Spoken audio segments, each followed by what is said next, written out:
What's up, YouTube? I wanted to talk about emergency situations. It's kind of been a hot topic lately, and Uncle Tony's Garage and Barrows and a few other been talking about the Mercury video.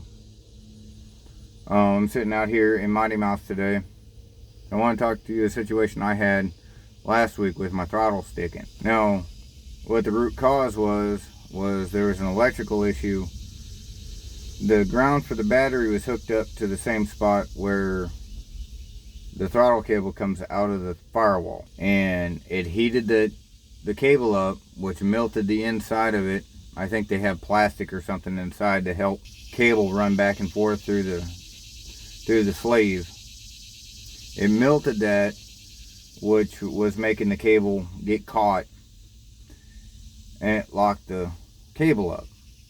Well, when you're driving along and you go to modulate the throttle and it's stuck, it stays where it's at or it starts increasing. A couple things you can do, but you only have a little bit of time to do it. One of the first things you want to try and do is kick that pedal. See if that'll break loose, because sometimes the springs will bind. Slapping that pedal real quick will release the springs. Your throttle's unstuck. But knowing that your throttle has a potential for sticking, you need to pull over right away and find out why it's sticking. The second thing you can try is, like I did on this one, is I put my foot underneath the accelerator pedal and pull back on it. In doing that, and I'm not sure exactly how that worked out, but it broke the cable. If you have a rod situation, that works really well. But I wasn't sure if it was getting stuck out the carburetor in the cable, or maybe even just something with the pedal itself. That can happen. That's why I tried to pull it up. Now, in doing that, the way that cable's in there, it broke that cable. Don't ask me how, but it broke the cable. So at that point, I had idle. Throttle blade shut. Truck was idling. At most, I got up to about 35 miles an hour in third gear at an idle.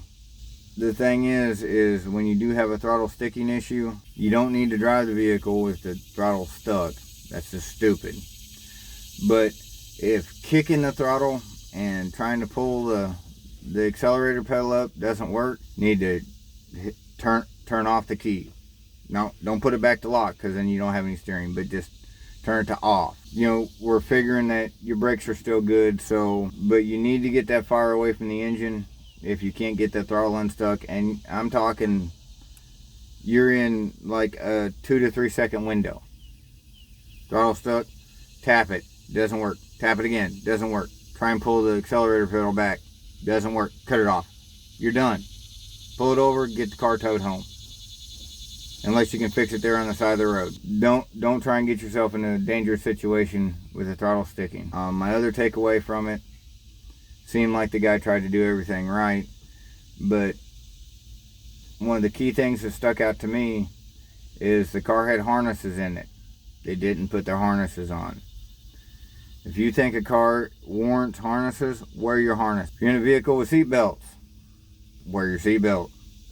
I'm bad about it, and I'm sure a lot of you guys are. You want to jump in and go.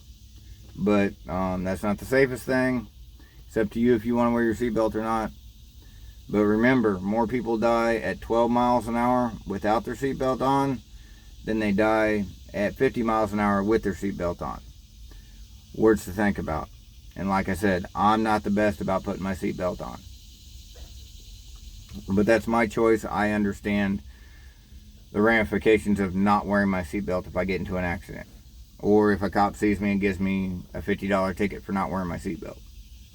That's on me. Back to your brakes. Let's do a little scenario about the brakes. In the first, let that compression braking happen. Okay? Who cares if you tear up your transmission? Would you rather tear up your transmission, tear up your whole car, or in a real bad situation, unalive someone or yourself? Transmission's a cheap price to pay to save someone's life. I'm just saying. But you want to pull that thing down in first. You want to grab your e-brake and start modulating that e-brake. Use it like you would your foot brake. Don't stop pumping your regular brakes, but modulate that. Listen for those tires to start squealing. You have to be, in a situation like that, it needs to be instantaneous, and you need to be thinking about it before it happens. It needs to be to the point of you don't think about it, it's all muscle memory, and you just start going through the motions without even thinking about it. Okay, it's the same as when you drive. You don't think about, okay, I need to keep my vehicle in between the lines. You don't think about that anymore because you thought about it when you first started driving. And it's muscle memory for you to keep the car going straight and in between the lines on the road. You don't think about, oh, I got to make this right-hand turn. Well, how do I do that? Do I go hand over hand? Do I just turn the wheel? How much input do I need? You don't think about that stuff. It's automatic. Your emergency response should be automatic also. You should think about it while you're driving. Every single red light you go through, you should think, okay, what happens if somebody runs that red light? You should be thinking about that. You should be running over scenarios. Am I going to hit the brakes?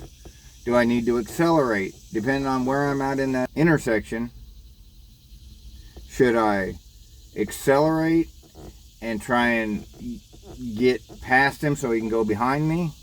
Should I hit the brakes so he can go in front of me? Same way when you're driving on the freeway. If somebody does something stupid or ignorant in front of you on the freeway, hitting the brakes is not always the right choice. It's a good choice, but it's maybe not be the right choice. Sometimes acceleration will get you out of just as many issues as hitting the brakes will. It's line by line. It's situation by situation.